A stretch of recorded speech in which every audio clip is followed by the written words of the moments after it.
and to the republic for which it stands, one nation, under God, indivisible, with liberty and justice for all. Thank you.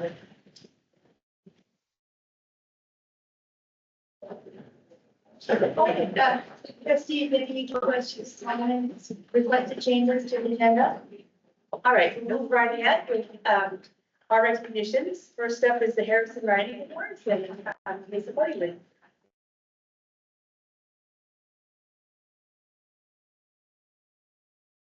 Thank you. And thank you, trustees, as always, for your work. The Harrison Writing Awards feature the Hellenic Education Foundation's programs. It was an endowed fund given to us by Dr. Lee Harrison in memory of her mother to acknowledge and emphasize the importance of writing skills. And this year we have 3 Harrison recipients. I don't know who is here and who is not. So we'll just give it a try. Zara Carasini for Library Guardian and Tiger in a Birch Tree Forest.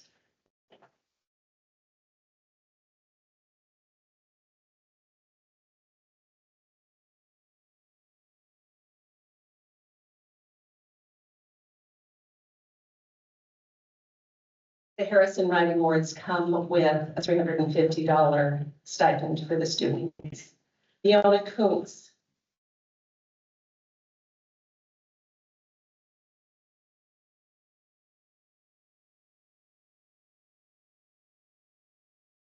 Fiona is probably going to end up with the National Book Award or some equivalent because this is her 2nd year in a row as a Harrison recipient. Dane Moser.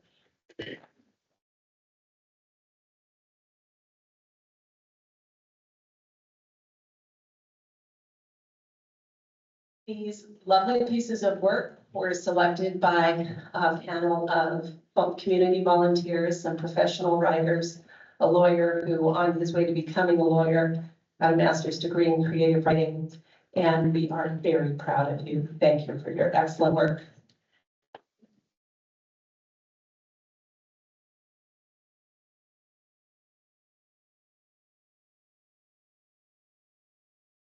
Senior. We'd love to hear from the seniors and hear what you're doing next. It's always exciting from our perspective just to see the amazing people that come out. So congratulations, and I'd like to hear your next plan.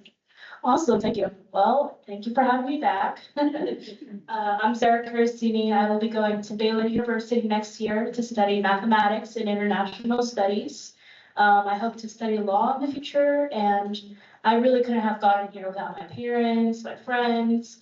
I mean, the school itself, it's everything is such a pleasure. So thank you. Thank you very much.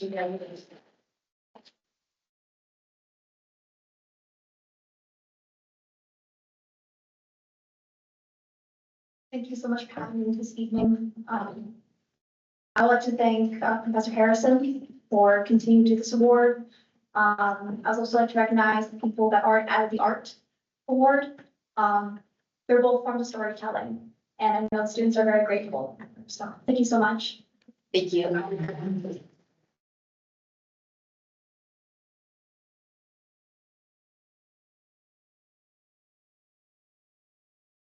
Very grateful that they were here and helped me work on the phone a little bit, but most of it was me doing it. But yeah, thank you. Congratulations.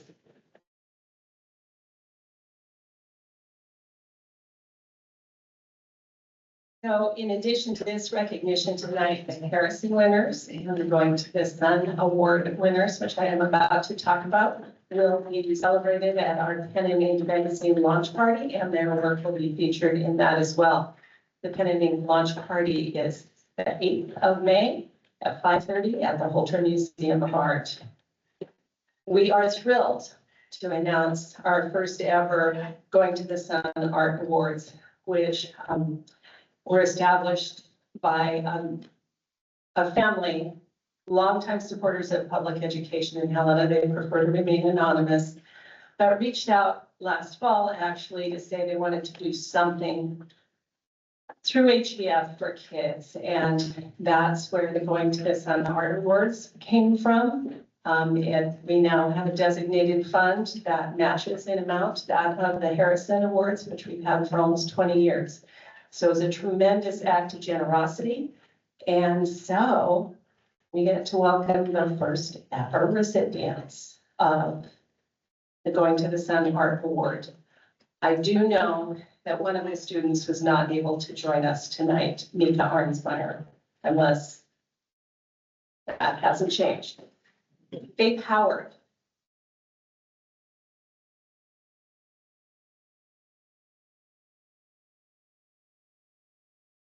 Lauren Bechtel.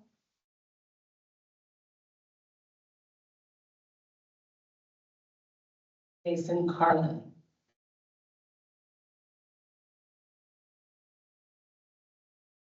Artists with busy schedules.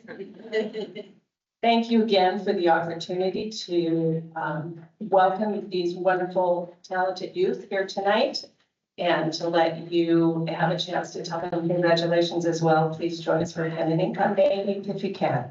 Thank you. Thank you, Lisa, and thank you.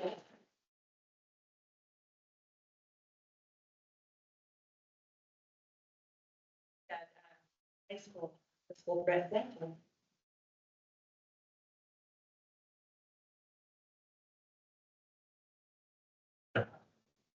Good evening, trustees. I think we're taking time again to recognize these deserving students.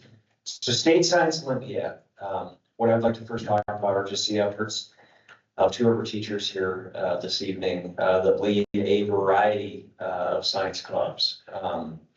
So many that I'd start to list them right now, but I know that I'd forget some. So it really just shows their overall involvement. So Mrs. Humbert and Ms. Urban, I cannot thank them enough for all of their efforts leading these various clubs. They're meeting with students before school, at lunchtime, after school to help prepare them for events such as State Science Olympiad. What's great about some of these science competitions, State Science Olympiad, is it really gives our students the opportunity to not only compete, but also hang out with a lot of students from across the state that of course share their same interest and passion for science. I think, just being involved in competing and of course being in Science Olympiad is just another way for students to feel connected, to get that niche in high school. And of course, for a lot of these students, these are areas of concentration that they're probably looking at after high school as well. So anyways, tremendous opportunity for our students, but of course it starts with our teachers to lead such initiatives. So at this time, I'd like to call forward Ms. Humbert and Mrs. Urban so they can discuss the state event, talk about how the overall team plays, as well as introduce the students here this evening. So thank you.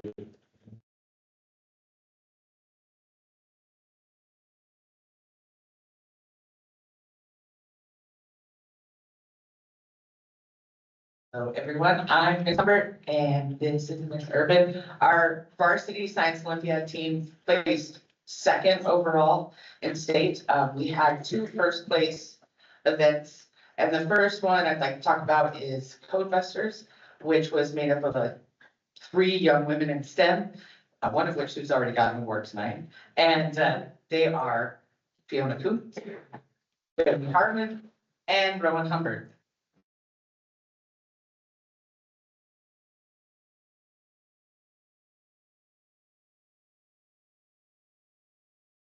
Codebusters for me is a really intimidating event. It's made of, how many ciphers did you guys have to learn? I learned 3, 4. Okay, so they each have to learn different ciphers. They get problems and they have to break the codes. Personally, I don't think I could do it, so I'm very proud of them. Our second first place event that we got was optics, which is the physics of light, and they had to do an event where they had to place mirrors to get a laser to a goal, and they had to take a test. The 2 people who won that event are Isaac Urban and Kate Dryden. Kate can't be here tonight, but here comes Isaac.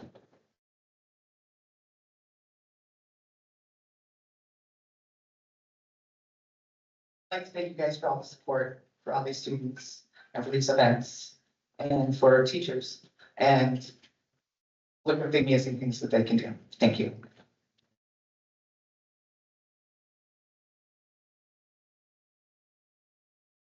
Seniors in the group? I'm a senior. Oh, senior, we'd love to hear from you. I'd like to start by thanking my teachers, from Hawthorne to CR to Capital, including my mom, Mrs. Urban, and Ms. Humbert right here, who are both my science teachers, who helped me out a lot. For college, I plan to go to either Frostburg State University in Maryland or Milwaukee School of Engineering. I'm not decided yet, but I plan to major in some sort of math or engineering and continue my swimming. So, thank you. Thank you.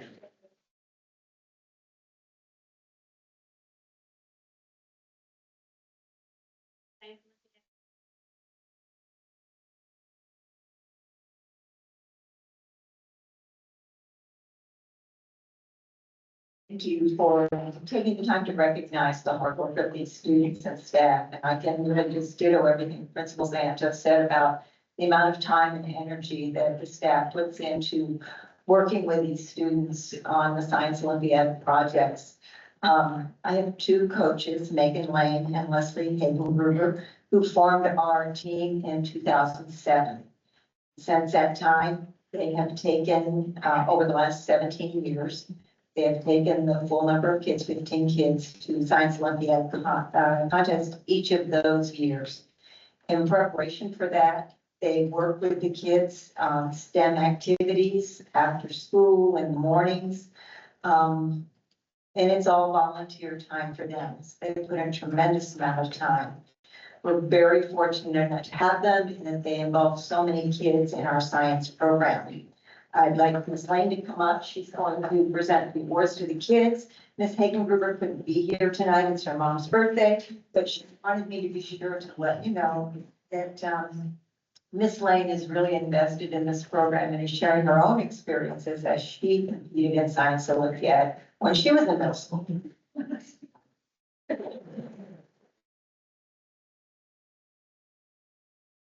Thank you for having us here tonight. I think it is so cool that you have expanded the recognition for the championships to other things other than just sports. When I was in high school, it was definitely just sports, and I think this is so cool. It's so cool. It's science and championships. So I get to introduce Eileen McLean and Ellery Huey.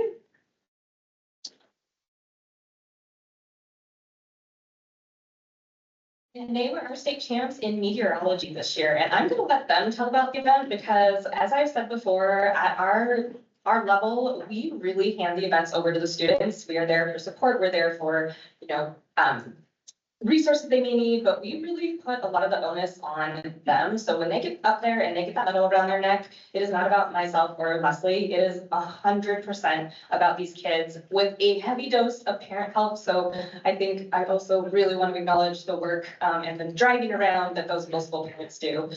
We're really lucky to have so much support for our kiddos. So come on up, please.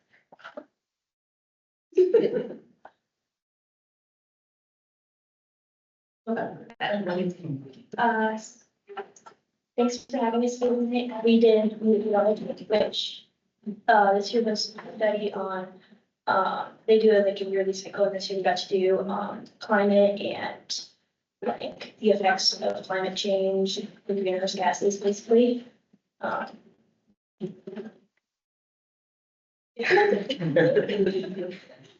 Lots of El Nino and La Nina stuff, which fun.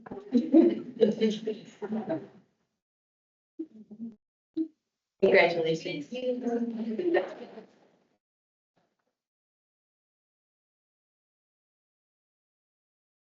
Back on Ms. Lane's comment, this is the best, like, I think I can speak for the whole, this is the best part about being a trustee and just seeing all the amazing things and, everything the kids do and is interesting and they succeed is worthy of everyone's attention. So from sports to music to just anything academic or, in clubs. So congratulations to everyone up front and I'm glad that that's expanded as well as in the years.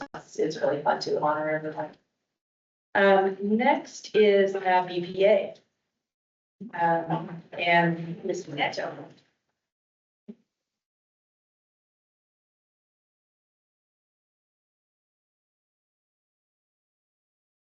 Right, BPA. For those of you wondering, what is BPA? Business Professionals of America. And I will say, as far as the amount of students we have qualifying for nationals, probably difficult to compare one year to the next, but we have quite a few. So that all starts at the top with Mrs. Toivonen. Jamie puts in, as stated earlier, with Sarah DeLacy, puts in a lot of time and effort to work with these students outside of class time to prepare them for such competitions. And speaking of the national level, I know one of our students sitting here this evening that will be highlighted was actually a national champion last year. So just to let you know, definitely the success doesn't have to just stop at this level, but our students at the BPA national stage have been very successful. So I'd like to invite Jamie Toivonen up here right now so she can talk more about these national qualifiers and the next steps that they have. So also I'd like to thank Mrs. Toivonen for all of her efforts at Capitol High. Besides all of this, she's also our yearbook advisor, which means that she basically knows a little bit about everything that's going on at Capitol High all the time, which is definitely just a very important position. I can't thank her enough for all that she does for us with that as well. So, Ms. Toivonen?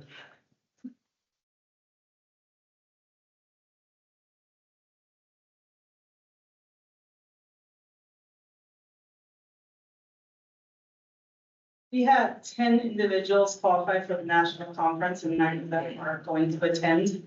Among those seniors, 5 are valedictorians and each year outstanding students, which are testaments to their hard work and dedication.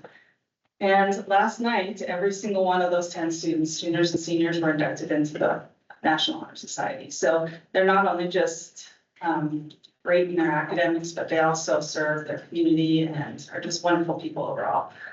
I have 2 people here tonight. Like I said, all of these kids are involved in so many activities. We have several track kids out there tonight, softball, tennis. Some of them are working jobs right now and couldn't be here, but we have 2 students, Brooklyn Have and Kathleen Cook, and both of them are incredible individuals. So the first one is Kathleen Cook. I convinced her this year, she's involved in so many things, but I convinced her this year to come out for BPA. And she was a state champion in 2 different events. The first being advanced interview skills, which there's a national champion next to her from advanced interview skills last year. But she placed first in advanced interview skills, so she skipped the basic interview skills and she moved up to advanced interview skills and got first. And pretty much the judges said there was no competition with her at state level. She's part of that. She's an officer in the National Honor Society. She also got 4th in Java programming. And her team, which she's a part of with Brooklyn, won the presentation.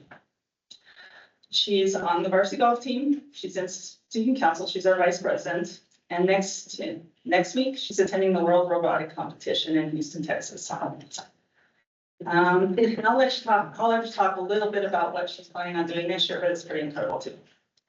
And then Brooklyn Have, what can I say about Brooklyn? Actually, she's amazing. I knew Brooklyn when she was a little kid working with her dad. Her dad actually was a teacher in Elton when I was a teacher in Superior. He was a BPA advisor, I was a BPA advisor, so way back with her. Anyway, she was a state champion this year in both presentation team, and then her team, she moved events and was in a visual design team that she can only take 2 events to nationals. And she can only take 1 team event. So she stuck with the presentation team because last year her presentation team got 7th in the nation. So she's a 2-time national placer. On top of that, she found out a couple weeks ago that she did a virtual event, competed several times virtually over in conference calls and stuff, and she has placed in the top 10 in the nation in that. So she will be presenting and showcasing her event at nationals a couple weeks here. Brooklyn is also involved in numerous other things. She's a varsity volleyball player. She's in student council, and the 2 of them just kind of runs the way. But anyway, with those 10 kids, they all do so many things, and just to get them in the BPA, it's It's incredible that they can take the time to do all these other things. And so I'm so proud of them. Everybody else is getting, they kind of like to get rid of some of these kids, you know, by their senior year. It's time to move on and see what they do. And that's great, but I am going to be so sad if you guys are not around next year. So. Yeah.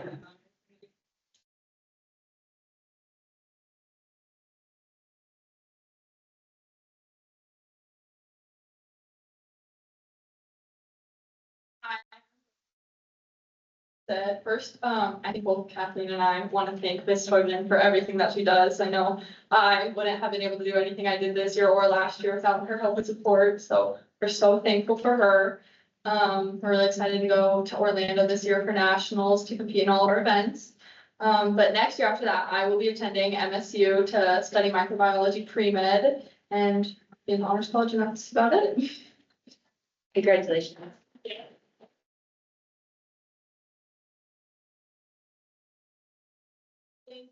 As Brooklyn said, we're really thankful for Ms. Toivonen. We couldn't do anything that we do without her. I am still deciding on college. I've been accepted into MIT, and then so I'm deciding between that and MSU. I'll be doing computer engineering. So yeah, That's nice.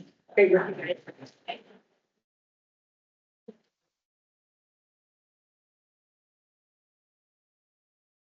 From the other section, Brian Kessler, for the BCA.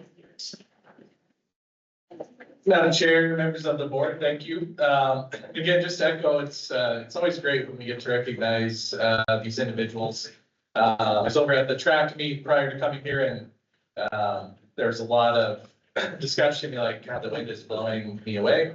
Why do I do this? And then you remember, you watch the kid just, you know, PR in the javelin or wherever. We have these kids that qualify for nationals, and this is why we do what we do.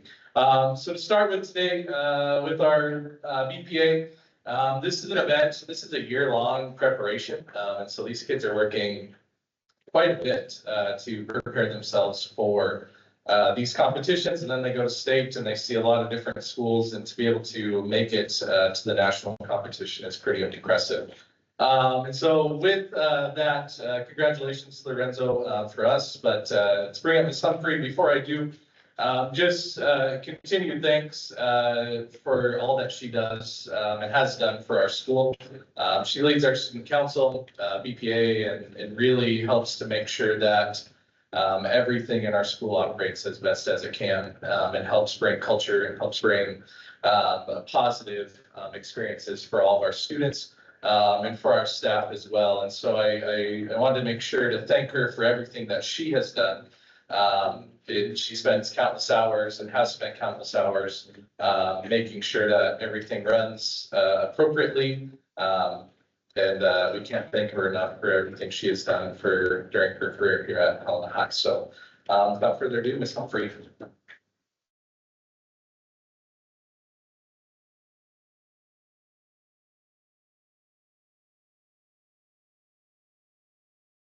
Thank you for constantly honoring our students, for putting it in the newsletter, what's happening. I mean, it's just great for parents to see that, the community to see that, because we do have some really great schools. Lorenzo Phoenix qualified in Java programming for third place for nationals. He is also getting ready to compete at the Music District Festival, right? This starting tomorrow, I think, or Thursday. I can't take any credit though for his programming skills. He comes from the tutoring of Jonathan Triggers and Buffy Smith. And I just provided the avenue through BPA for him to compete, show off his skills. So I'm gonna let you meet him and you can tell me a little bit more about this.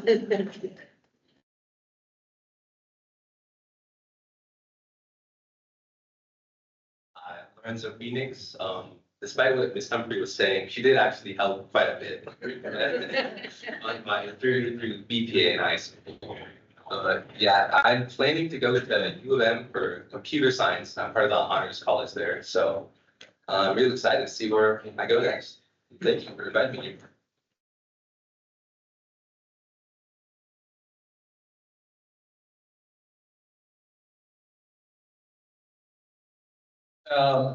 Next up, no matter what it is, whether it's BPA, state basketball, winning more than one championship is, in a row is difficult. But when you do it 6 years in a row, that's, I would say a dynasty. And so the Helena High dynasty of mock trial is solidifying itself.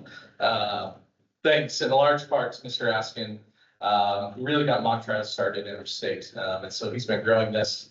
And it's very evident with the work that our kids do in those competitions, how he's been able to connect with the state board and local attorney or state bar, local attorneys, and our judges in our area to help grow this as well.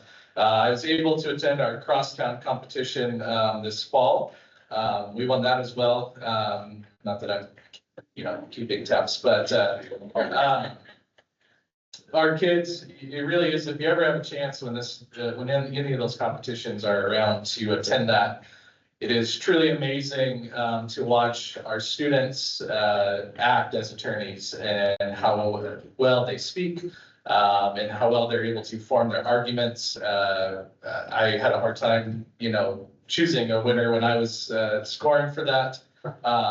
But I know we are in good hands with our future with these kids taking on these roles. So congratulations to our mock trial championship and Mr. Askin.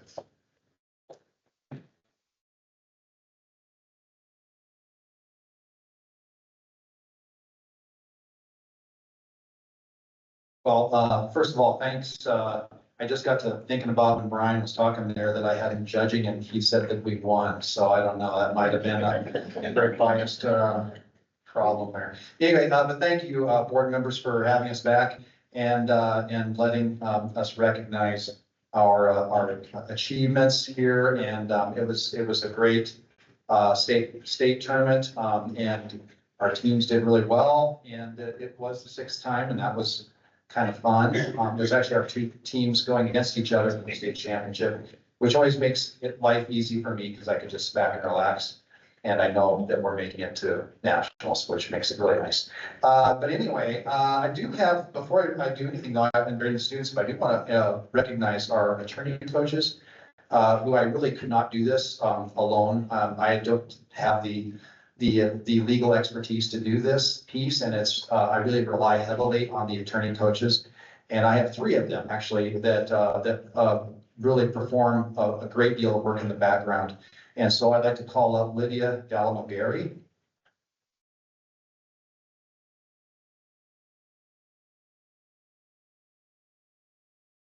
Nikki Zapanik also is one of our coaches, and Sean Morrison. Are they here, Lydia? No, okay. Yeah, I was gonna have Lydia talk just a minute about her experience doing this and just what she's had. This has been her first year doing it, so I'll let Lydia talk for a minute.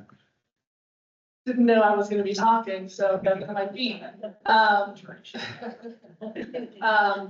Yeah, I think my biggest takeaway coaching these incredible kids is Judge Abbott at the state competition said that they do a better job than many of the attorneys that practice before him. And you might laugh. I hear some laughter, but that's actually 100% true. I have learned an incredible amount from the kids, from their ability to do direct examinations, cross examinations. They really understand a lot of rudimentary lawyering skills, which I think are oftentimes the hardest skills to actually understand and put into practice. And they also understand the rules of evidence very well, which I don't know if there's any lawyers here, but evidence is the most dreaded class of law school. So I'm excited to see where these kids go. They're really amazing and special, and they have worked really, really hard. So I really appreciate everything that y'all do, and clearly you're doing good work here. So thanks.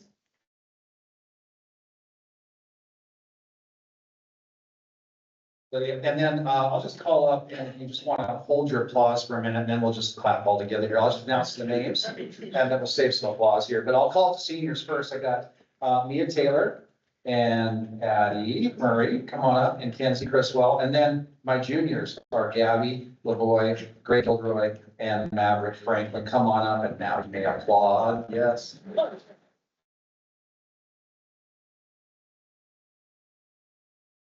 The seniors come forward and talk a little bit, and just to introduce Mia first, she is the only one that has been doing this for 4 years, and so she's been doing it a long time with me. And it's just a great honor to have her for her senior year and making it to nationals. So I'm gonna turn over to Mia. Go ahead, Mia. Well, I'm president of mock trial this year, and I was also the team captain for Team Copper for Helena High this year. It was my 3rd year being team captain. I was vice president my sophomore year, and this state case was the 7th case I've done with Mr. Askin. And so I just want to say thank you to all our attorney coaches, and especially Mr. Askin. The case there have gone to nationals 3 times, competed twice, and I have to thank Mr. Askin for all the opportunities he's given us for that. And yeah, next year I'm going to University of Montana to study psychology, and I'm also attending the honors college there.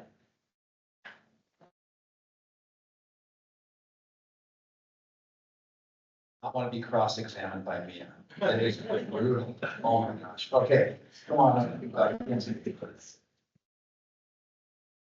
Hi, I'm Kenzie. I'm the vice president of mock trial. I really don't know what else to say. I feel like I'm beating a dead horse here by thanking my attorney coaches, obviously, for pushing us to try and be our best at mock trial state, and obviously push our best to do the best performance that we can once we go to Phoenix, Arizona for nationals. I'd also like to thank Mr. Askin because he's a great teacher. He's one of the best hosts. Advisor, he's the best advisor for it. So, host is interesting. But anyways, I'll be going to Montana State University to be studying biology, which is like the exact opposite of this club. But that just goes to show that mock trial is very versatile. And just because you don't want to be a lawyer doesn't necessarily mean that you won't get benefits from this club. So.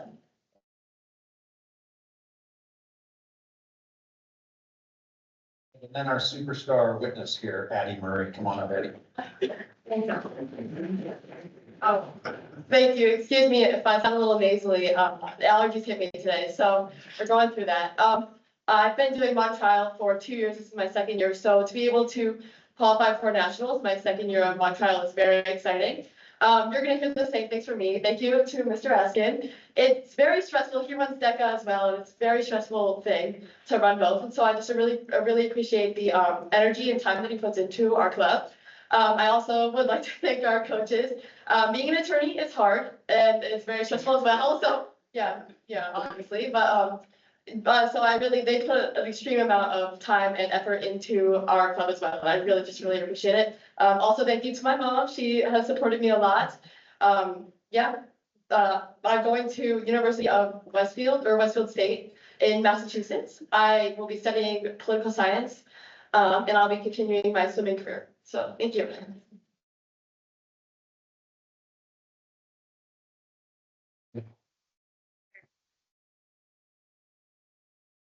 All right, before we move on, just a couple more words. Obviously we have amazing students and competitors that go to high levels. I also want to give a shout out to all the coaches and teachers who year after year end up with championship competitors. And so they do a great job as well. So thank you. Right.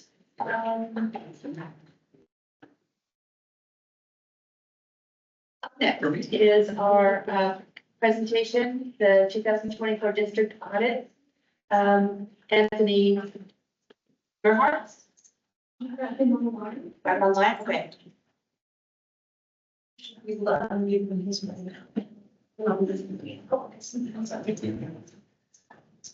Anthony, can you hear us all right? Yep, can you hear me? Loud and clear, Anthony. How about, I think, Tech will turn your volume down just a hair so that a little better presentation. All right, perfect. The floor is yours. Do you want to give a brief description of the annual event that takes place? You are affiliated with, and then where we're at? So my name is Tony Gihars. I'm a senior audit manager with Whiffley LLP. I've been working on your audit for, I can't remember now how long I've been working on your guys' audit. 6 or 7 years. Yeah, I was gonna say it's closer to 10 potentially. But everything runs together when you've been doing this for 17 years. So first off, I would like to thank Janelle and her team. Without them, I couldn't do my job. Every year you're required to do an audit, and on top of that, a federal single audit for compliance with spending of federal dollars when you spend over $750,000. The audit involves assessing risk, looking at transactions based off of those risks and other areas, and to get an idea if your financial statements are materially stated and can be relied upon. Well, I'm happy to report that we issued an unmodified audit opinion, which means the financial statements are materially correct and can be relied upon. We had no findings or material weakness. We had no findings, no material weaknesses, no significant deficiencies related to internal controls. We had no findings related to federal awards, and specifically this year, we looked at your special education cluster and everything was above board. And I know you had some turnover there, so that's always good to hear. Other than that, there was really nothing major that went on this year. No major new accounting standards or anything like that. And the one that's coming up for next year is fairly minor. And Janelle and I will probably be talking about it here in a couple weeks when she probably attends the Montana training for the State Society that is being hosted in Helena in mid-May. So I'll open it to the board if you guys have any questions, because I know you all read this 97-page document and learned it by heart. Probably when you were going to bed is what I would recommend, but we'll go from there. Trustees, questions?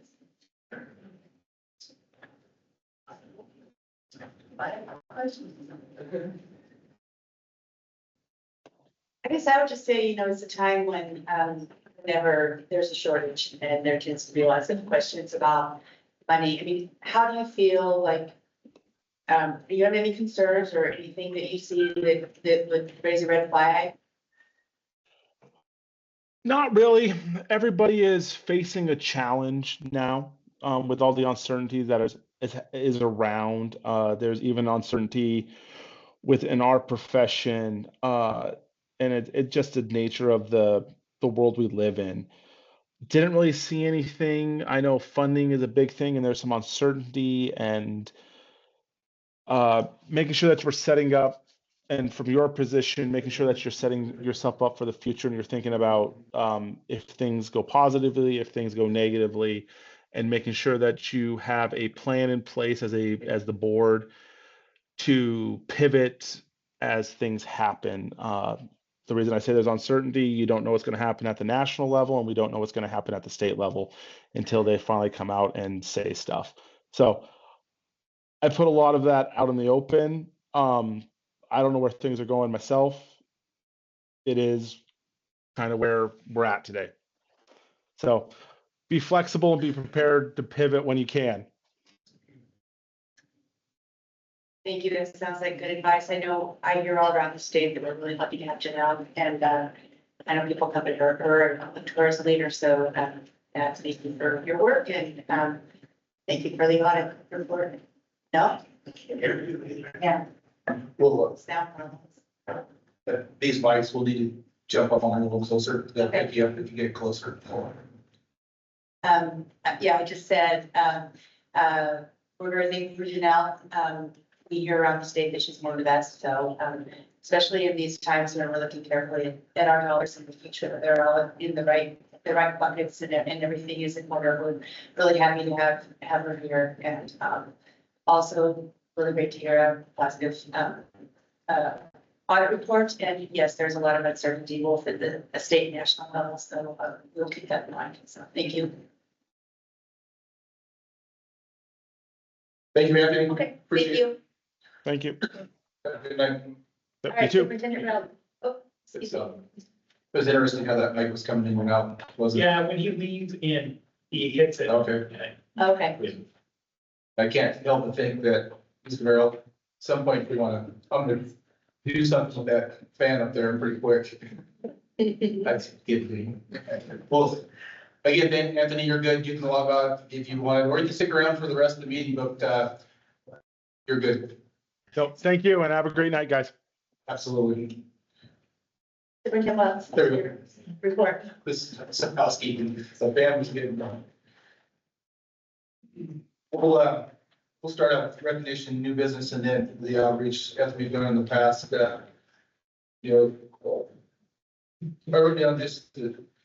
welcome back from spring break. It's kind of just to recognize that a lot of times it's about individuals, good, bad, or otherwise, but really just having that week where people could get away, that was really important for, especially in, where we're at today. So it was a nice break for our folks that are back, and I'll tell you a little bit more about what's happening here this week, as everybody's coming back into full swing. In recognition, I want to thank, Mr. Kessler, Helen High staff. That's where the work session was last week. There's a lot of national recognitions of things that are happening. Right now, it's a paraprofessional. We want to thank our pairs, school librarians, assistant principal week, for the work they do. Public school volunteer, and it's National Volunteer Recognition Week. Bus driver, I think I've told you before, my uncle was a bus driver. That's an unsung hero as well, as that our bus drivers, so we want to appreciate them. And most importantly for today, in the work that we're doing, and as busy as things are, I couldn't do this work without Candace. So it's an administrative, professional administrative day. Actually, it's next week, but I wanted to highlight it today. And not only what she does for me, but also for the board, does a lot of work, and just the most caring, passionate, committed person that we have. And so I really appreciate the work that she does, and want to recognize that tonight.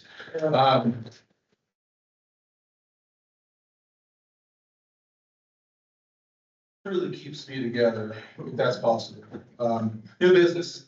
We know we've advertised quite frequently that we have a hearing tomorrow night. It'll be in this room. I want to thank, recognize Todd's team and Gary's team for once again setting up this room. It's not typically where we are. Kind of reminds us going back to those days where we were on the stage at Capitol or up at Rayview or somewhere, and we're always setting up. This just doesn't fall out of the sky. There's a lot of work. I think is a couple of days of work and just getting this pulled together. So I want to thank both of your guys' team for doing so. Again, our special board meeting tomorrow night.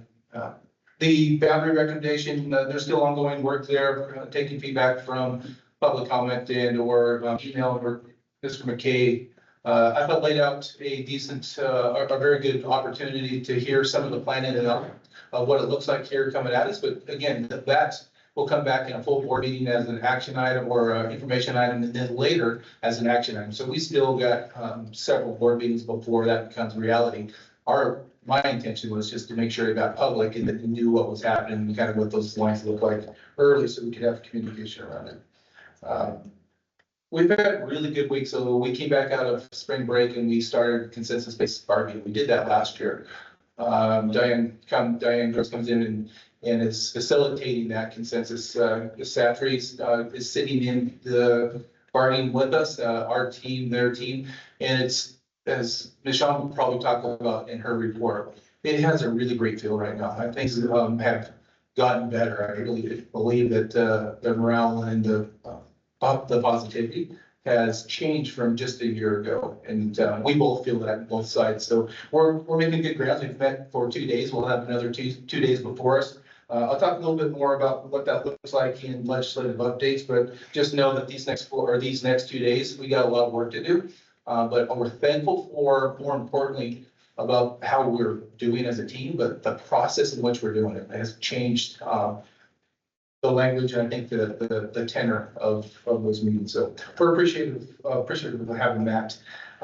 Master facility planning, I had bond committee meetings and master facility, they all really go together, so I'm gonna lump them. Helen and I, we had our key stakeholder meeting, well attended, and additional tours. We have Capitol and Kessler scheduled for April 23rd and 30th. Those are Wednesdays. And so more community meetings on site. We believe that's really important for people to see. You can hear about it, but until you see really what it looks like, it makes a difference. And in that, activity fields, pre-planning, if you have attended the stakeholder meetings, SMA has some spatial awareness, they call them. They have maps and then they just drop in blocks of somewhat structured buildings in areas. And of that, both of the facilities, the Allen High Campus and the Capitol, could have some compromise to their practice fields and or competition fields. And so Mr. McMahon's working on the backside to make sure that we have areas in case construction limits or hinders the ability to use those areas. And so trying to figure out alternative areas for our student athletes, if that should come into reality. 2025 legislation session, we've made it halfway through and things have picked back up again quickly, really pretty heavily. House Bill 15 was signed last week. We saw that over at in East Helena. The governor signed that. That's a 3% inflationary increase. We're thankful for that. We'll talk a little bit more about what that means specifically here in Helena. STARS, it passed the Senate and now it sits on the Senate floor. So they'll hear that soon. We think probably this week, along with the House Bill 2, that's the overall spending bill. And once that's approved, all other can cease. Like whatever's hanging out, whatever bills are waiting could just end up in limbo and not heard this session. So our advocates, particular School Board Association and or SAM, I spoke with SAM representative today. They're a little bit nervous about the environment in our capital right now and what's going on, and that it could just end after House Bill 2 completes. I don't think that's going to happen with where they're at, but they are a little nervous and they cautioned me this morning about what could happen. That means that STARS and our 6th grade funding that I'll talk about could just end up in limbo and we won't be able to push that back until we see the same study. 6th grade funding did pass out of the House floor. That was really great news. And that was our very own Melissa Romano as a bill sponsor. Talked to her this last week. It is now on Senate Ed committee. And just the bill sponsor really feels like that's gonna be a pretty hard lift coming out of that side. So it's good news. It made it out of the House side, made it over to the Senate. We are happy for that. But it's and then if it wasn't to reality, it comes out of the Senate, we won't see that money until a year and a half later. So it's not scheduled for next school year, next budget. Again, House Bill 2, I was heard today, it'll take, I don't think they're taking action on the House Bill 2 until Friday. And so you may know that is, though there could be some action behind that in next week. And so I think we're safe this week in terms of progressing through, but next week could be another challenge. Just be cognizant of what that looks like. Ms. Mizell, HR, still working on our, with CMS, developing that compensation manual. And I want to spend a little bit of time around this next topic, and that's the 25-26 projected budgets for both the high school and elementary districts, right? So that financial outlook, I wrote, or I documented 4 different spots by me, turn the page. Federal funding, you heard a little bit about that with Anthony Whitley around that. What do we expect coming out of the Fed side? You know, there's a lot of action and there's a lot of uncertainty. But what we do know is that we're monitoring the federal funding from Title and IDEA. And those are 2. We have about an $8.6 million federal dollar budget, right? So about $8.6 million comes out of the federal side. And of that has a lot to do with our title programs and our special needs, our special ed programs. And so we're watching those closely. Like Whitley, Anthony said, we don't know yet. We're still waiting to hear, but we're holding our breath a little because we're just not sure. I will tell you this, that that 8.6 is critical. If we lose any of that, as you'll hear later, where our budgets are sitting, that's a significant loss. And so we are hopeful that they remain whole. But boy, we've seen examples of late that things are moving. We lost also in the federal side, we have food service as well. We haven't seen any lunch program changes at this time, so that's good news. But we did lose a $30,000 local foods grant that really funded that Montana Grown Foods for Lunch program. So that has gone away. And if we need more information on that, our experts sitting over across from me. There was some On the federal side, we lost the opportunity to collate experts around school security, cybersecurity, and that has gone away as well. And I think there's going to be unintended consequences down the line around what it looks like for experts to come around and discuss and how to protect schools around cybersecurity. So I just learned of that this afternoon, and we'll keep an eye on that. I think Gary probably has his eye on that as well. Okay, that's out of the federal side. I wish I knew more. We just don't know, and we're holding our breath on believing that we'll re-enroll, but things could change quickly. HB 15 was signed by the governor, that 3%. I'll talk about that as I get into the second part of this. The impacts of the technology levy, significant. I think it's one of three that is the most significant factors in our school district this spring.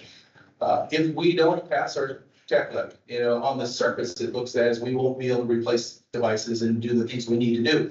But let me remind you that we're also using $1 million out of our interlocal, which I'm counting on not having to use in technology because I needed to try to balance our elementary budget with that. So we absolutely is imperative that we pass our tech levy so that I can offset my interlocal with tech and then use it to balance other sides. So it's super important. And Gary would say, yeah, it's important for us because we need to run the tech side. But I also know where tech is getting funded, and I need that somewhere else. And that's super important for us to go down that. Our deficits for the 25-26 over spring break, I think Wednesday, Janelle got the last minute data from OPI. I believe it was Wednesday, maybe it was Tuesday. And so we're really able to put together our projected budgets for the 25-26 school year. Surfacely, what that looks like in the 3% in the in the high school district really generates. Remember, it's based on our A to B. So the number of students we have based on 3%, that calculates, and I simplify that formula, but that's how it works. The high school 3% increase with the projected enrollment on a 3-year average, I believe, is about $58,000 additional. Right, so $58,000 additional money in the high school. Out of 108, I think we're running about $105 million budget. 58,000 isn't significant, but it's better than the backwards. In the elementary district, the 3%, which is projected into Janelle's calculations, the 3% without, remember now, we won't be able to go out for an operational levy on the high school side because of the numbers. The 58,000 is just not going to be able to run an operational levy, but we can in the elementary. And that's going to be to the tune of about 290,000. That's significant. So I'm going to give you two numbers. The 3% will generate about $474,000 without an operational levy.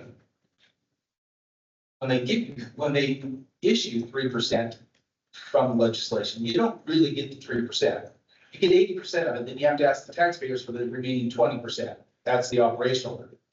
So if we didn't go out or if levy didn't pass, you're looking at about $474,000. And I'll tell you what that does to our budget. If we were able to pass a operational levy and ask for that additional 20%, then we're about $768,000 new revenue to that budget.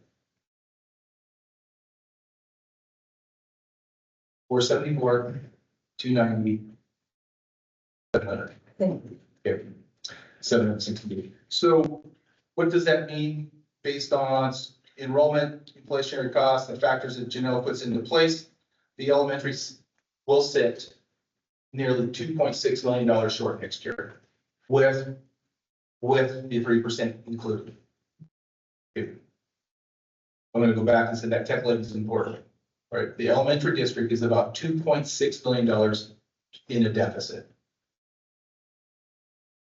Now, I have a friend that asked me, what have you done lately? What is going on? What have you done in the last 3 years? I will say that what we have in the last 3 years, I came up in 2021, and that was the year of COVID. And so we really worked on getting students back in our schools. The next year, Watkins report was present.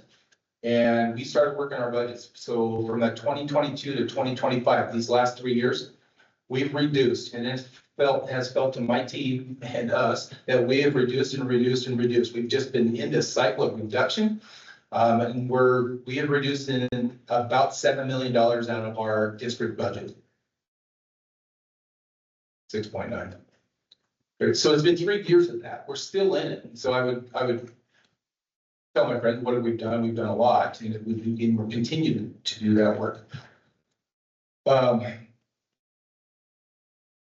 What is important is that I think the three most significant factors out of where our budgets sit, and yet the immediacy of what we need to do is that we can't prolong or just kick one more option down the road, because we are in a place that we have three things that we really have to address. And that is our high school facilities, is our elementary budget, and our technology levy. And those three things are really pressing for us to consider. We can't, it's immediate. We can't say, well, we'll just do the elementary budget later, or we'll do the high school facilities. Todd has, in November, December, reported that the boilers cannot wait, nor do I want to wait for another inflationary increase, construction increase on our high school facilities. We know that the cost just keeps going up. So there's really three immediate needs. So those are where I land. There are a lot of outreaches. So if you look down to the list, we have gone up and a lot going on. I think the most important outreach today is just that new business around budget consensus with HEA. It's been a good process so far. So if you have any questions, that is my superintendent report. Thank you, Superintendent Wells. Any questions? I have some questions. First, thank you. On the legislative update, so I want to make sure that I'm clear. There's some concern, I guess I don't know how deep it goes, that once House Bill 2 passes, they'll just adjourn, and Yes. everything that's sitting around pending will die. Yes. I see, like, it had a hearing today on the Senate side, so it was, At a hearing, won't take action until our advocates are telling us they don't believe they'll take action until Friday. but that would just be like second reading in the Senate. They can take action on it. I believe it's executive action. I believe they'll vote on it. Oh, I see what you mean. Out of, okay. Referendum for House Bill 2? All government funded. So funding for all government agencies. It's the obligation that presenters have. Just to pass that. So it still has to pass out of committee, then go to the floor of the Senate, then you pass. We got, it's not looming-ish. I haven't been up there much, so. It's not moving yet. It's not moving yet. Okay, that's what I was looking for that. Sorry. Get the fluster. You hear that? It was a rundown of how a bill becomes a law. So anyway, We were talking about House Bill 2 and the bill, it was heard today. Sounds like they'll take action on Friday. And our advocates is, they're concerned that once it's passed, there's a slight chance that they could adjourn for the session and not come back. And whatever bills are still waiting to be heard and or in committee could just die. but to be clear, they would take action just at the committee level on Friday, then it would have to go before the full Senate. So we still have like a couple of hoops to jump through before it's passed from both houses. I think that's, if It's on the floor. I've read it correctly. Take Anyway, it together. just wanted to make sure that was the real concern. And then on that food, I guess I'm sorry, Yeah. farm to table or local food grant, Yep. did that just expire and wasn't continued, or was it just outright canceled? It was revoked. Revoked. Okay, good. National. Was that an additive $30,000 that we have to now make up, or was that sort of like extra? That's what he used to buy all the Montana food we've talked about, the bison, the cherries.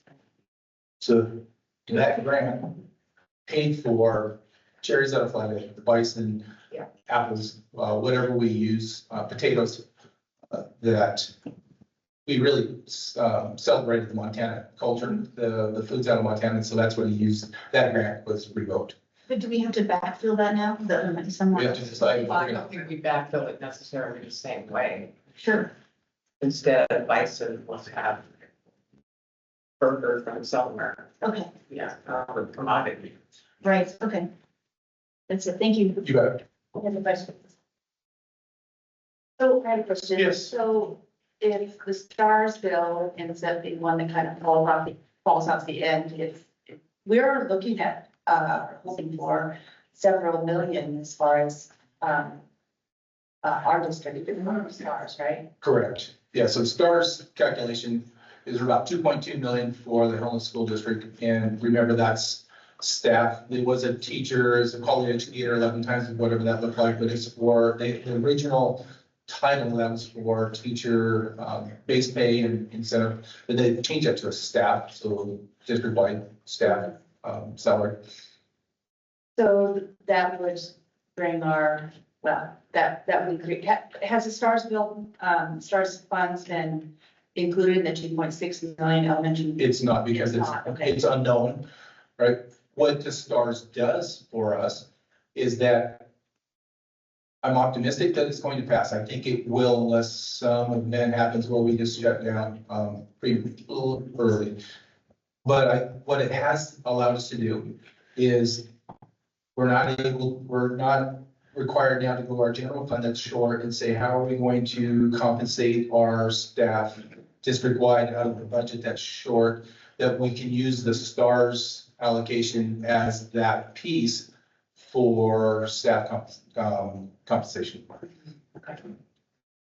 So I'll just ask a sort of a clarifying follow-up question to that. So in our 2.6 million deficit in the elementary, in this budget, there is no provision so far for raises for our staff. Is that correct? Step and lanes are in, right? So step and lanes. But no for the teacher. No percentage. Okay, thank you. Trustee Armstrong has a comment. She can. Trustee Armstrong? Oh, everyone. Can you hear me? We can. Yes. Okay, perfect. I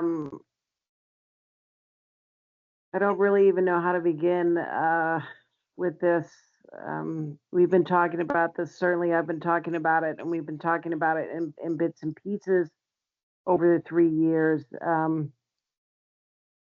This is probably a little worse than even I projected. I hate to say, but all our fears are still out there.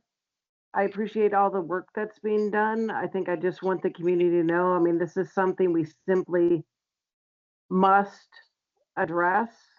And the number one fear of from attendees on the Budget Consensus Committee was that the district would go into a financial crisis and that we would be taken over. And the one thing I said as chair of the finance committee and as attendee was that we're not going to let that happen.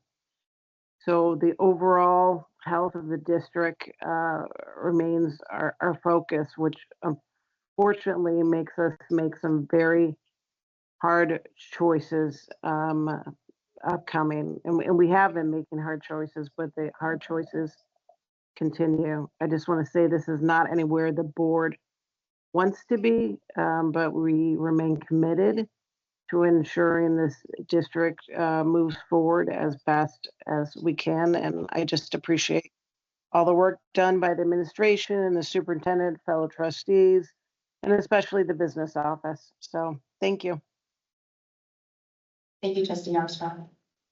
Any further questions or comments regarding the superintendent's report? All right, seeing none, we will move on.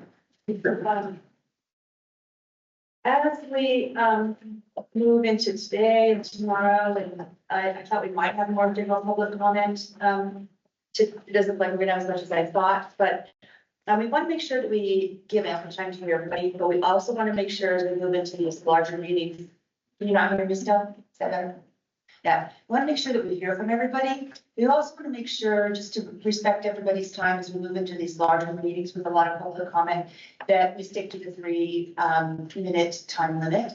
And I will give everyone or anyone who's speaking 1 minute, so they know they have 1 minute left. And then when we get closer, I'll ask to wrap it up. But just wanted to bring that to the forefront as we move forward in this next month, and we are expecting a lot of public comments. So that said, now is the time for public comment, for items that are not on the agenda. Does anyone have public comment?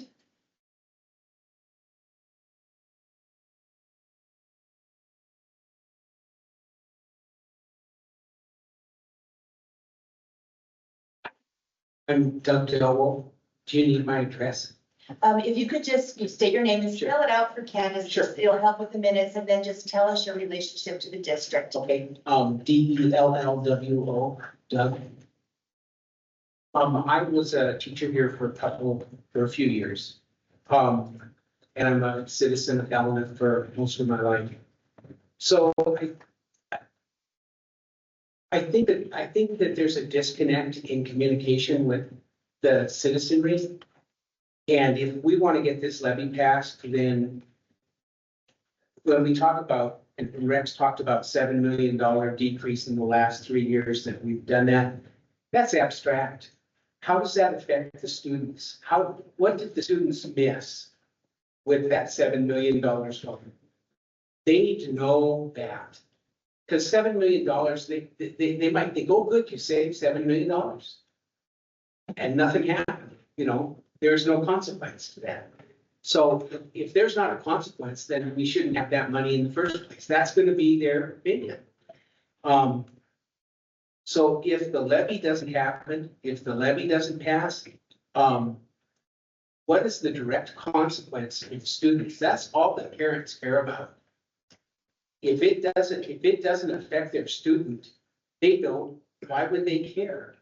So I think you can't, in these kind of meetings, you can probably talk about it in an abstract way, but in reality, if you want the parents to wake up, you want the community to wake up and see that our schools are hurting because of this, then you have to tell them what's hurting their kids. And so I really think that that's really important to do that. The other thing that I wonder about is if the legislature really can be effective. I've been on a few phone trees and email groups that have been sending the legislature emails and leaving messages on phones the whole session. And there's some really crazy things being offered by the legislature in lots of different ways. But when they hear from people, and when they hear from people and it's polite and it's non-combative, but it's in language from just a citizen, no politician, no bigwig, just some ding dong in their house that's sending a message saying, don't do this. This doesn't make sense. It makes a difference. And the people of Helena, I know there are good people here that would do that for the school district and for the greater schools in Montana. So I think there needs to be a plan to do that. Every legislative session to support every bill you want to have supported, because they would do that. People would do that. And then are they going to vote if they write an email or if they make a phone call?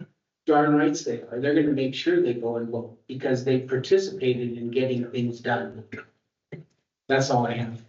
Thank you. And thank you for your advocacy.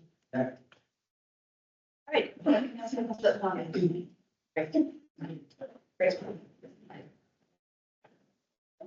Hi, thank you. My name is Lisa Richard. That's RICHIDT. I'm a parent. I've got 3 kids in the school district. I'm gonna save most of my Hawthorne comments for tomorrow, for sake of time, other than to say I fully agree with the gentleman who just spoke that having real, tangible ideas and communication when it comes to these levies that you are trying to pass is hugely beneficial and would have been hugely beneficial last time, particularly when it comes to things as consequential as closing neighborhood schools. I think you'll have a much different voter turnout if those actual consequences of whether these ones pass or fail made very clear up front. My comment on tonight is really about the proposed new boundary lines that were presented.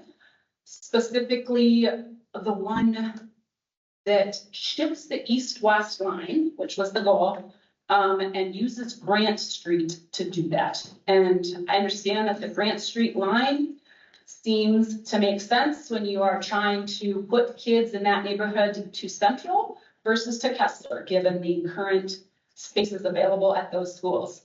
What does not make any sense to me is that Grant Street is literally one block from the middle school on the west side. And it has all of those kids who could look out their door and literally throw a stone at that middle school going a mile and a half across town to the other middle school. And I just don't see the logic or the financial benefit of using that for your middle school, high school, east-west dividing line, regardless of whether folks can make, I don't know the right words, they can ask, right, for a boundary exception to go to another school, they pay a small fee with that. But literally, it is a neighborhood of kids that can actually walk to school, thank you, in a neighborhood when you are in middle school and you can't drive anyway. So I really ask that you look at that lane in particular with the benefit of walkability when you only have 2 middle schools to begin with, and really trying to accommodate those kids who are able to walk to and from school when there are hundreds of other kids that have to get in a car or a bus to go to school every day, and try and make something happen with those, or make it such that if all the elementary schools can't feed nice and cleanly into the middle schools, that some neighborhoods then part ways once they go to middle school from their elementary school course. Thank you for your time. Thank you.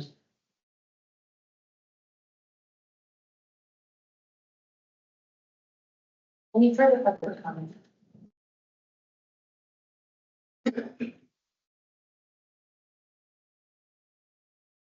Thank you. I'm Peggy Hollow Phelps, HOLLW-PHELPS. Thank you for this opportunity to provide public comment. Unfortunately, I cannot be here tomorrow night.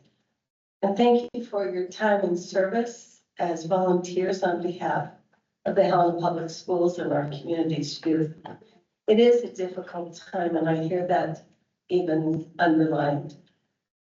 For myself, even in retirement as an early childhood special educator here in Helena, in the past couple of years, I've experienced significant losses and disappointments associated with reductions and hard choices made.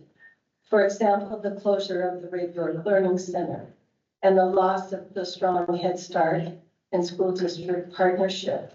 The special education preschool programs are now cut down to one, far, far less than we started out with in the late 70s. And having served at least 3 years, maybe more, on past facility steering committees and bonds, I know this is a complicated issue. I don't intend to repeat all that I said in my March 27th email to you. I do not support closure of neighborhood schools. I think Helena has a unique culture. The heart of town, the valley, the outlying areas. And respectfully, I submit, we're not Bozeman, we're not Missoula. Why can't we be a mix of walkable neighborhood schools and larger size communities, elementary schools? Several years ago, I think back on when a recommendation was made to close Bryant School and bus students to a larger size Smith School, there was significant pushback. And thankfully, that initiative failed. And we have a new school probably standing in the 6th Ward. I'm not suggesting that we build a new Concord school. But from my perspective in looking at financial constraints, I do wonder, from my perspective and viewpoint, how we can be sitting on what I consider to be a gold mine on Front Street Learning Center, on Front Street, serving less than 100 students, and be considering closing an elementary school just up the hill. And yes, I do value each of those kids at Front Street Learning Center. I'm just trying to think in terms of money.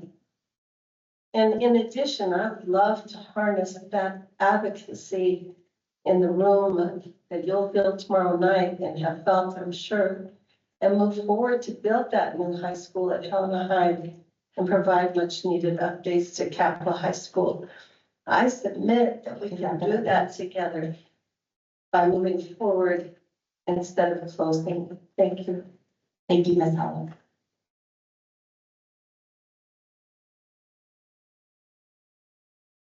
Hi, I'm Hannah Warnking, WARHAMK.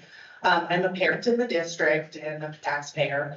I have noticed over the last couple of weeks that things are getting increasingly more negative online between the Helena community and the trustees. And I just want to remind you, we're parents that are advocating for our children. We're not the enemy, and our children are not the enemy. And it makes them feel like that because they're going to walk into other schools where they have been told, those teachers and those parents and those students, that the reason that music and PE got cut or all of the other district problems are because of Hawthorne. And it's not right, and you know it's not right, but you continue to let that message be said. And some of you are even saying it. And it's really disheartening and it's really hard on our children. So I just want to remind you, we're parents, we're advocating for our children. We're not the enemy. We want to be involved in public education and we support you, which is why we're here. We're not the enemy. Thank you. Ms. Warning.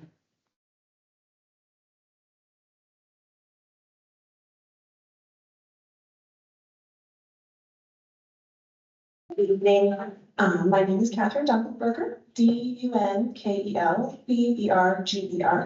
I'm a community member. I'm a parent of 2 students in the district, and I am an employee in the school district. And I stand in front of you yet again, just asking to be heard. Nothing the public says seems to be sinking in, and I feel like our words and the community's words are falling on deaf ears. Being heard by individuals who seem to have already made up their mind, but I do deeply thank those of you who continue to listen. I'll save all my Hawthorne stuff for tomorrow. What I'm really here to talk about is just school closures in general and boundaries. It doesn't have to be, there's not a lot of numbers in my speech tonight or my presentation, but and then I know some might not care to listen if it doesn't involve these, important numbers we keep throwing out. But even though it's not pure data, it's still important. This generation of kids that you're looking to displace are our most vulnerable. These are the students who have lived through their earliest years through a pandemic. Or we as parents have parented through a pandemic. These kids have had to deal with remote learning, masks, social and emotional setbacks. And here we are planning to rip them away from an environment that they're thriving in the communities that they and their families have built and chosen for themselves. And all of this with truly no notice or reasonable timeline. Statistics show that it takes 3 years for a child to build a relationship with an adult. That's 3 years outside of their home. And we are having conversations acting as if these bonds and relationships the students have made with their peers, with their teachers, with the staff, or they're not a big deal. They don't matter. You're making them feel like they don't matter. And to them, this is monumental. It's life-changing.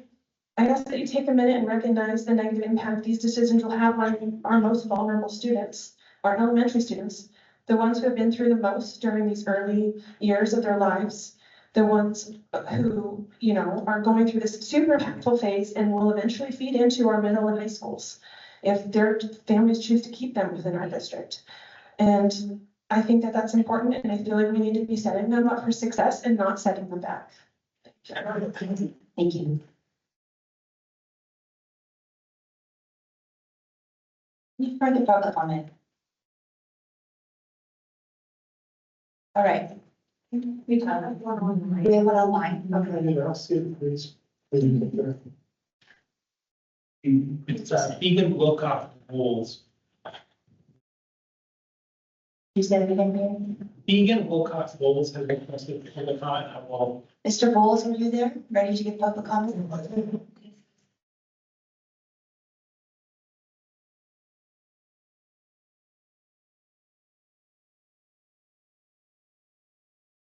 Mr. Bowles, can you hear me? Is it Mrs.? Okay, excuse me.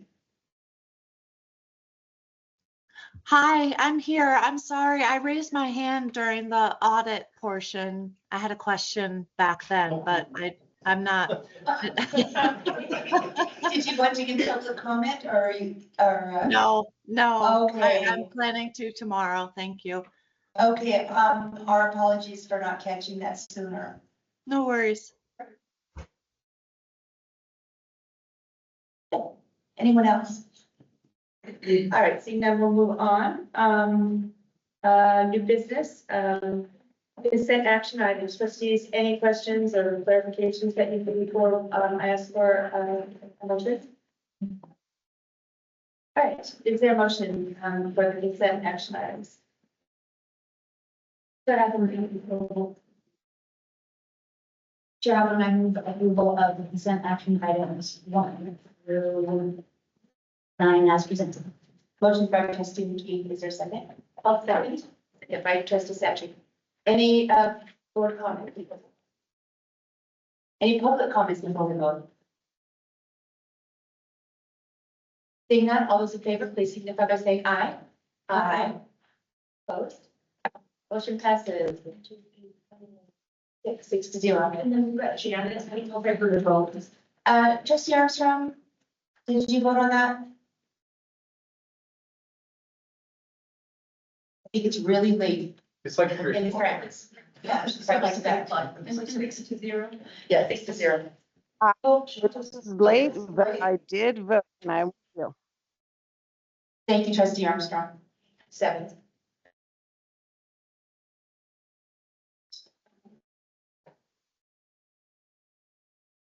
All right.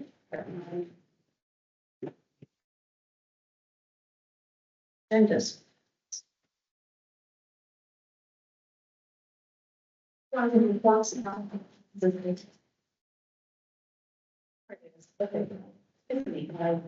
just got. All right, we're gonna move on to reports. I know Adela is busy with Sarah, so looks like we might miss her, but Carly, would you like to start? Sure thing. Just, you're me, am I speaking to someone?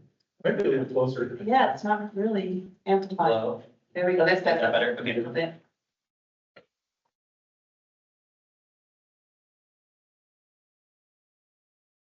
All right. Good evening, trustees. With spring in full swing, students and staff at Capitol High are getting adjusted to the rhythm of fourth quarter. Between testing, scheduling, and an array of academic and extracurricular activities, there's no shortage of excitement in the building. Earlier today, as you heard, CHS hosted ACT and pre-ACT testing for all juniors and sophomores. Thanks to the coordination and support of our staff, the day ran smoothly and students were given the best environment to showcase their academic prowess. The week before break, CHS celebrated Choose to Include Week, a campaign through Special Olympics as part of our designation as a unified champion school. Our unified classes and Special Olympics Club put on spirit days and inclusive lunchtime activities to highlight the power of belonging, acceptance, and inclusive language for students of all abilities. Also that week, our CHS career counselor, Aspen Herndon, organized a medical career night, giving students and families the opportunity to hear from professionals across a wide range of medical careers. There were even virtual simulation activities for all attendees to try out. In that same vein, the Helena Health Science Advisory Board hosted another fusion event called Neurofusion, with several awesome guest speakers, pizza, and activities like designing and creating a safe helmet, for an egg, of course, drawing up a thinking cap. We made swim caps with brains outlined with all the different structures and what they did, and several myth-busting trivia games. The Helena Health Science Advisory Board, in partnership with the Confluence Public Health Alliance, is hosting another event called Superfusion on Public Health, which is tomorrow, Wednesday, April 9th, from 6 to 7:30 p.m.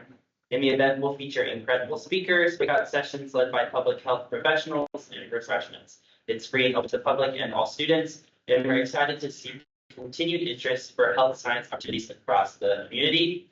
As you know, it is very important that we continue to provide opportunities and give students adequate exposure to careers that might pique their interest in the medical career and beyond, whether it becomes in the form of a class, a CTE pathway, extracurricular organization, or any combination thereof. Is our duty to provide the best we have to our students. Looking ahead, CHS will host a community bond presentation and tour on Wednesday, April 23rd at 6 p.m. The event will provide information about potential facility improvements at CHS and offer guided tours for community members to see the current conditions firsthand. Meanwhile, the scheduling process for 2025-2026 is underway. Course request data was distributed to all department coordinators before spring break, and our counseling team has finished all student registration, yippee, and we finally entered the master scheduling phase. So good luck to Mr. Zanto and his team. And of course, I would be remiss if I didn't mention that the Vigilante Day Parade registration is open from April 10th to April 17th. Students can register in the library foyer or through their class teams pages. I believe they have to write a historical essay for Mr. Partridge, the AP United States History teacher, and submit a couple other questions and information about their team and their float. So Capitol High continues to thrive this spring, of course, whether it's statewide testing, inclusive programming, career exploration, or future-focused events. Bruins are leaning into every opportunity with pride and purpose. Thank you, Mr. Snowman. Any questions for Charlie? Okay. Helen Education Association, Rashawn?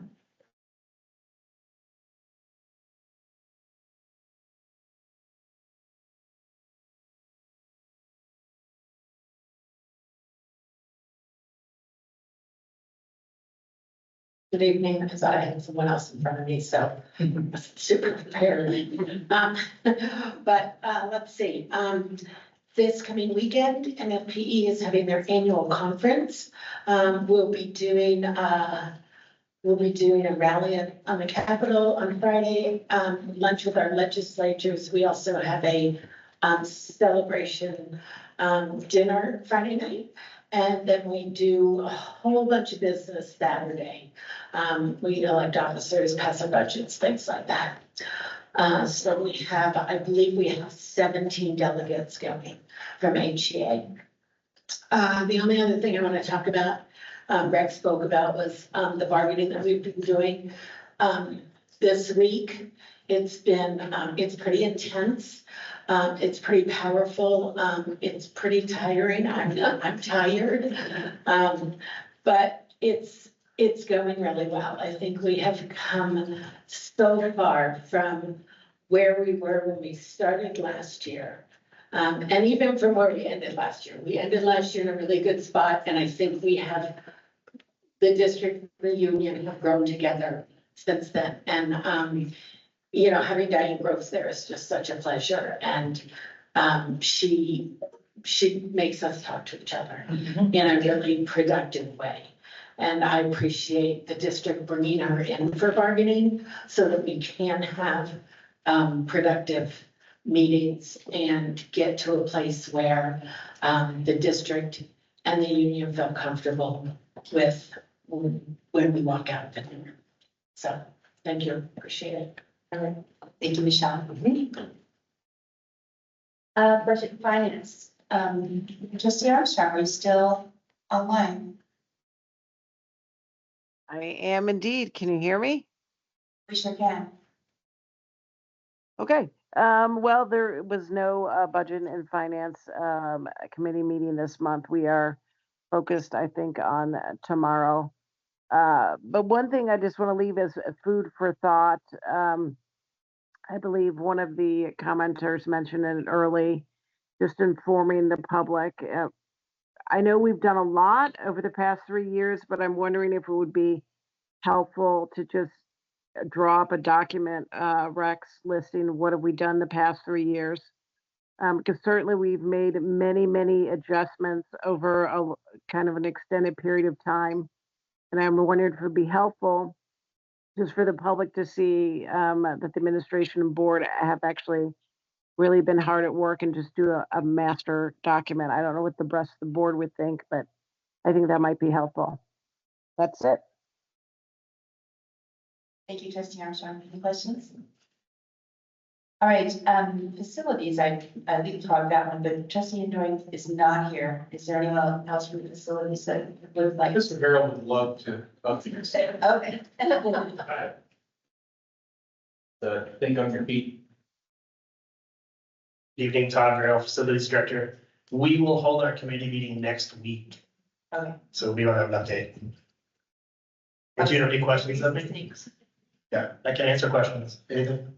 Okay, thank you. Thank you. Okay, teaching and learning. There was also no teaching and learning meeting this month because everybody was on spring break. Okay. Or many people were on spring break. Okay, that's it. We'll look forward to future reports. Policy. It'll be the same thing. We didn't meet in April, so we will be getting together in May. Okay, this could be a repeat on each one of these. Health benefits, same. Oh, she has a report. Awesome. So the Health Benefits Committee met on March 27th. We met over Teams. And we were determining the finalists in our RFP process. We had all scored the proposals from the applicants and we arrived at 2 finalists for each component of our plan. So that would be medical, dental, and vision. We have yet to analyze RFPs for our pharmacy component. So the finalist companies will be asked to review their proposals, to look at opportunities to sharpen their pencils and prepare their new term for me, BAFO, their best and final offer. And then to meet us on April 17th for an in-person final interview. The Health Benefits Committee will have a chance to pose specific questions about plans and costs. And just to remind everyone, we've unbundled our plans and we're doing this RFP process in an effort to secure the best plan cost option for all these components of care for our members. One more little comment in case people are wondering. As far as I know, we have not heard from the Montana School Insurance Association for a while, who were developing plans for our trust that was part of the 2023 legislature of Bill 332. The most recent info that I have about that I shared last month, which is that their draft plan and costs for us and other districts wouldn't be coming until late summer or early fall. I'm looking at Superintendent Waltz in case you have another update, but that's a half-year delay from when we had first expected to get that information. So if people are wondering about where that is currently in process and we don't have new information that I'm aware of. And I have not shared with you what I found today, because it's part of we had some conversation and proposals around, consensus-based, bargaining this morning. I called John Dorn to find out where we're at, just to get an update. So here's where we are. Jane, you may want to, let your membership know is that we'll get numbers in August or September. That's good news. I mean, that's the rate numbers, which we've been looking for. So they are able to get those. They're going to get about the double A's first. Just for the fact that we hold the largest body of individuals, so they need those double A's on board quick. It will come with its benefits descriptions. Really, it looks to me like it's going to be around some sort of a new third-party administrator is kind of where they're headed down the road. We will need to look at that, analyze it, and have a decision in November. So they're giving us 60 days to make a decision if we're in or if we're out. And then it will take them a while to stand it up. It looks like a go date of July 1, 2026, right? Yeah, 2026, or whenever our renewal is up, right? They're not going to make us jump out of the renewal or cancel one in between. So it'll be July and or whenever we roll out our renewal dates. So that's the latest. I do have from USI, we're contracted with them free to do some studies as well. I got an email this today. I just haven't looked at it yet. So I think we've got some numbers from them as well that we can do a comparison with. So that's the latest. Wellness. We have it. Has there been a wellness committee meeting?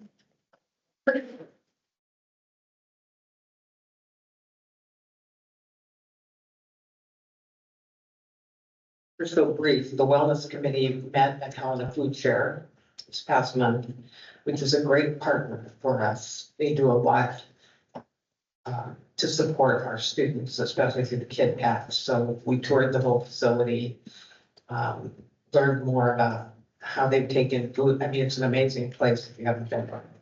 Robert Worthy was with us, and when he saw their kitchen, he said to me, looking at some kind of contraption, he said, I have one of those that we should work. But just a brief update, he has installed the new vending machines, which are quite amazing. The one at Capitol High, now they have salads and sandwiches, and that's usually empty by the end of the day.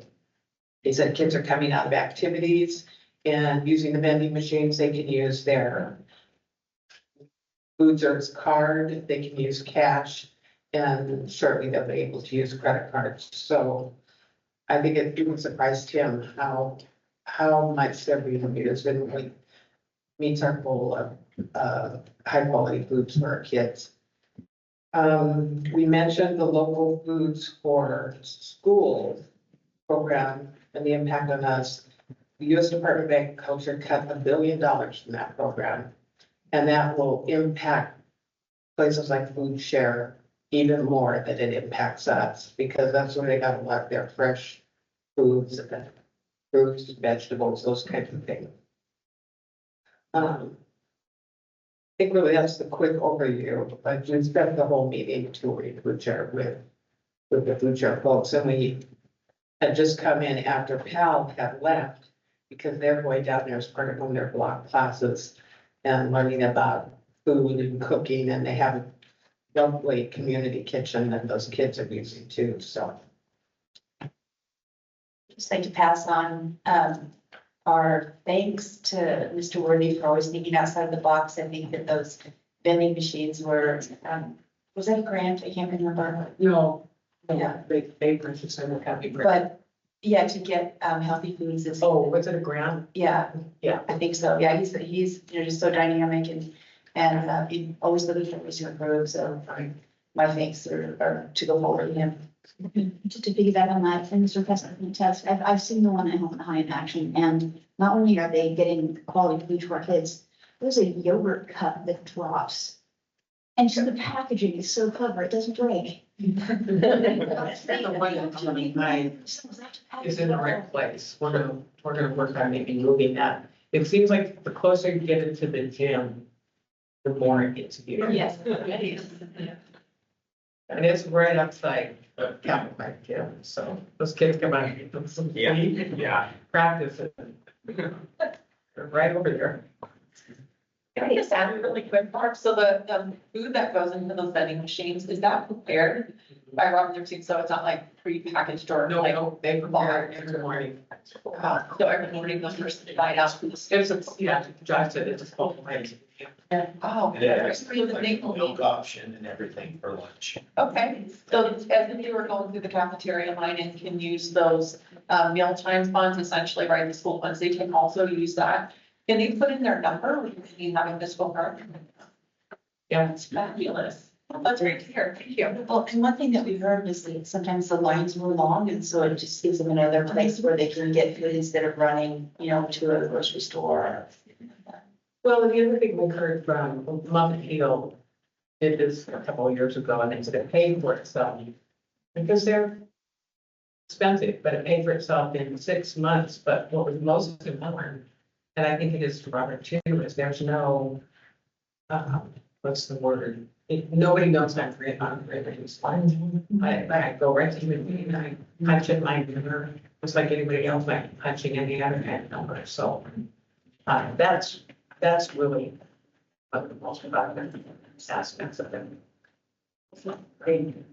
All right, Montana School Boards Association, we did not meet, but the primary focus right now for that is the legislature, and I do go through the legislative review every night, and and Kay as well, and Eric as well, and it's I've been able to provide testimony for English models bills and on the arboreal program, and also the Scavenger's inflation bill. So it's fun, and actually they've been very successful on getting Peaks passed. So that will continue to be the focus until, I guess, the legislature decides to call it a day.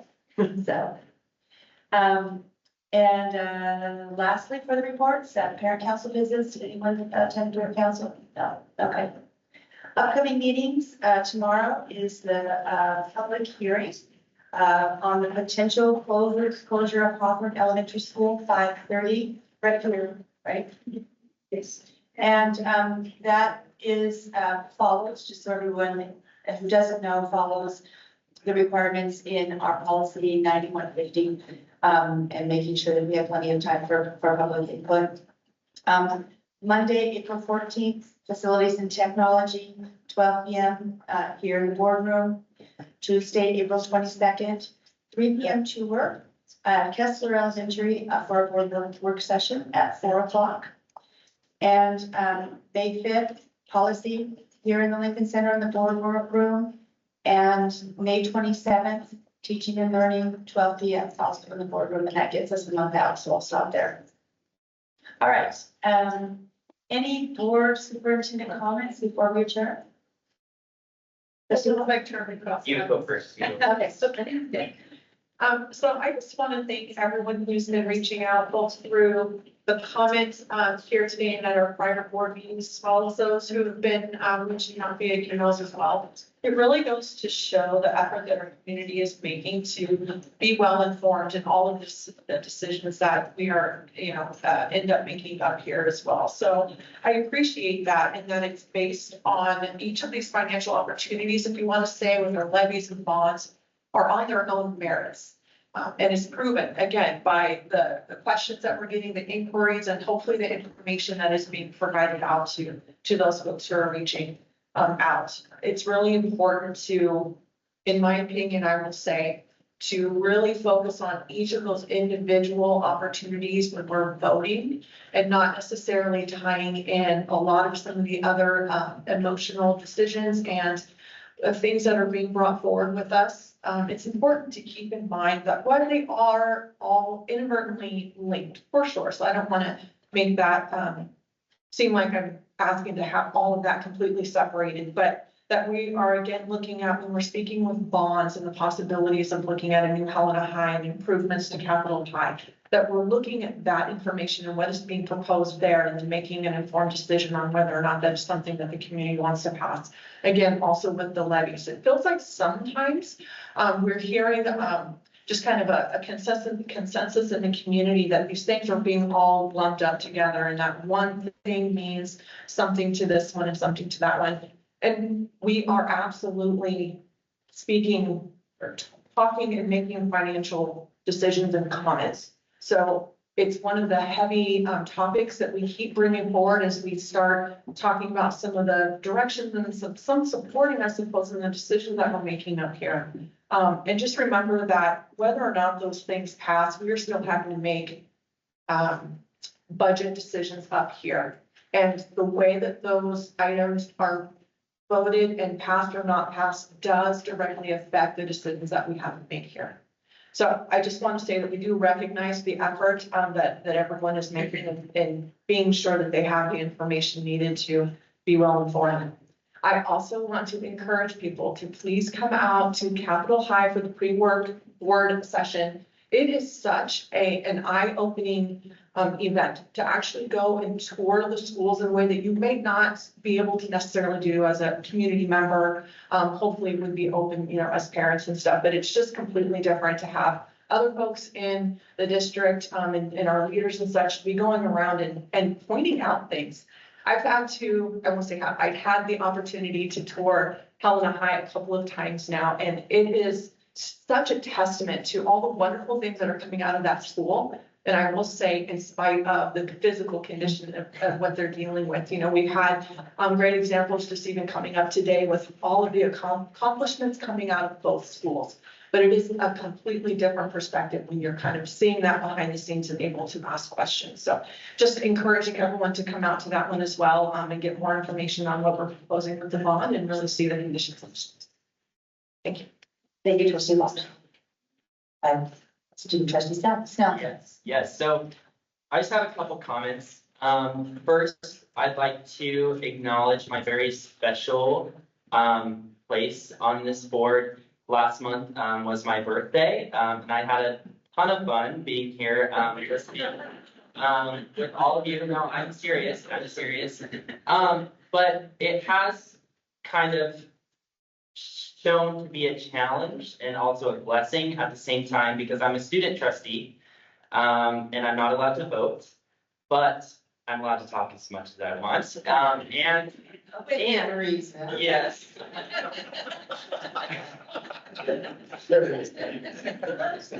And I can advocate on behalf of all the voices that I hear, both around this table and in the audience at all of our board meetings. And so, unfortunately, I won't be able to be here tomorrow for the special event. As you heard in my student report, the Helen Health Science Advisory Board is having an event tomorrow. But in lieu of that, I'd like to kind of just leave you with some of the ideas that I've had through the last few meetings and today, specifically last month's meeting. It was very tense, very emotional for both sides. And I can say specifically on this side as a trustee, we're not really allowed to interact with the public at all during public comment as much as we want to. You know, there's sometimes I want to cheer people on, I want to clap, I want to agree, or I want to point something out that maybe was misinformation or something like that. But I really want to highlight the difference between simply hearing and actually listening. There's a reason we have 2 ears and 1 mouth. I believe everything happens for a reason. I believe we need to listen twice as much as we need to talk. To hear and to listen are both verbs, but to hear is simply to perceive a sound, and to listen is to pay attention to a sound. So we need to listen to all the sounds we're all making, all the points we're bringing up, everything that is happening in our very roller coaster-like world right now.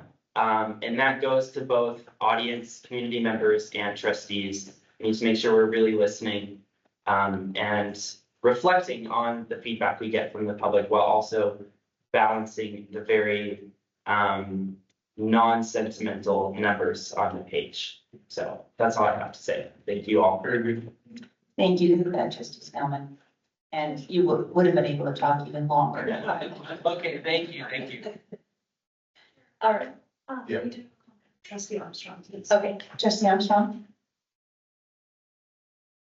Hello. Well, I was going to start off with something else, but I just want to say, like, out of the mouth of our young student trustees comes such wisdom pretty much every month. Charlie, thank you for your very wise words. I realize we presented so much information and we're facing so many challenges.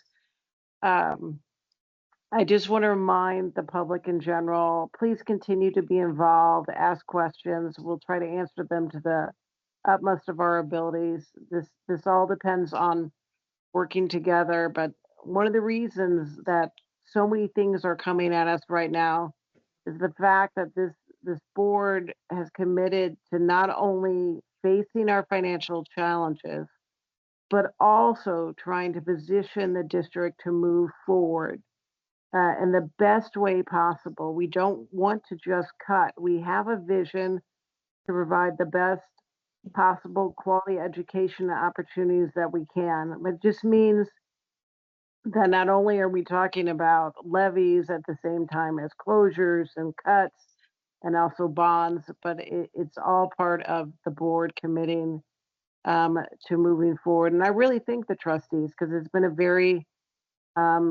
heavy lift, especially emotionally, to go through this process. And I want to thank the public as well. It's a lot of information to get across. A lot of people have busy lives and they tune in at different times. But we really appreciate all the questions and all the tension being placed on this. And we look forward to, moving forward together. We are one community. We're all neighbors. I believe in the end, we all want the best for our next generation. So I appreciate it. Thank you, Trustee Armstrong. Any further board comments or questions? All right, so you have this meeting is adjourned.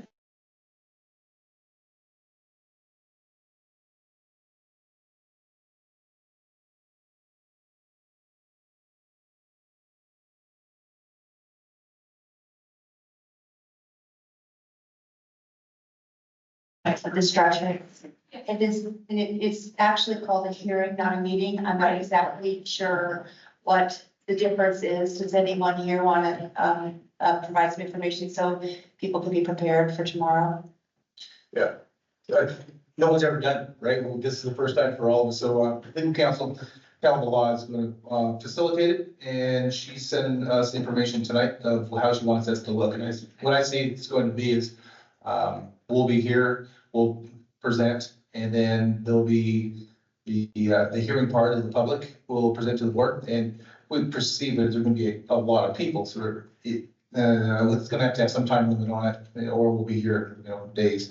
And so I believe that there will be a time limit on it. We're not gonna be able to answer all the questions. There'll be things we just can't answer, because we don't have that information for us. So we're gonna have to have some method to understand what the question looks like and get back to people so that we can answer the questions that may become available. But really, it's an opportunity for the public to have their time in front of the trustees to tell them how they feel. Be a bit more of a dialogue than public comment during the board meeting, I correct? don't think there'll be a lot of dialogue, just the fact because the amount of time it will take with the number of people we'll have, it won't work, right? Will there be a chance to be extended? So if there are so many comments and people don't get a chance to speak, could you go another evening in the future? I think anything's possible. It's the board's decision. Right, I can't imagine that we wouldn't, give everyone who wants to, opportunity to speak. However, we get that done, I guess we'll have to see, how the evening unfolds tomorrow. Per the policy, you have 3 hearings, is that correct? Throughout the course, or there's a certain number of hearings, there's multiple. No. So I think just the one. I don't think that means that, we couldn't have more if it was 3 o'clock in the morning. Oh my gosh. I'm not down it. Well, that's part of the deal. All right, any further questions? Thank you. All right, this meeting's adjourned.